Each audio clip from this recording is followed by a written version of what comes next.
Vloga družinskih podjetij še danes ni v celoti prepoznana. V Sloveniji družinska podjetja prispevajo cirka 70% v bruto domači proizvod in k zaposlovanju.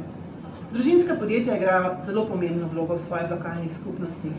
Razmišljajo dolgoročno in so skrbniki družbenega in ekonomskega kapitala iz generacije v generacijo.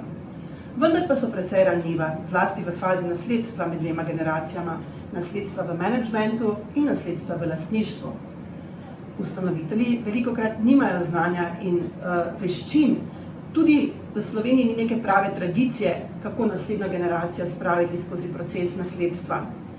Za uspešen prehod med generacijama je pomembno razumevanje pomena vrednot. Če si kot družina vzamemo čas za pogovor o vrednotah, ki so za nas pomembne in kako te vrednote pravzaprav oblikujejo našo vizijo, smo s tem opravili že 50% procesa strateškega planiranja. Pri tem pa je pomemben fokus. Imeti moramo jasno idejo in vsi iti v isti smeri. Zato je ključna vizija, v kateri smeri želi iti družina. Najpomembnejši dejavnik je soglasje vseh družinskih članov in glede doseganja teh glavnih poslovnih in družinskih ciljev si morajo biti enotni.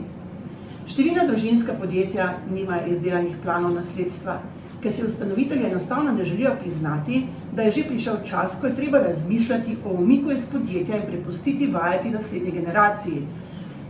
Morda pa samo preprosto zaupajo, da se bo to vprašanje rešilo takrat, ko bo za to prišel čas. Tveganja, povezana z neplaniranjem nasledstva, so povezana s problemi vodenja, zaupanja, s prepiri v družini, pogosto tudi s finančnimi in pravnimi posledicami.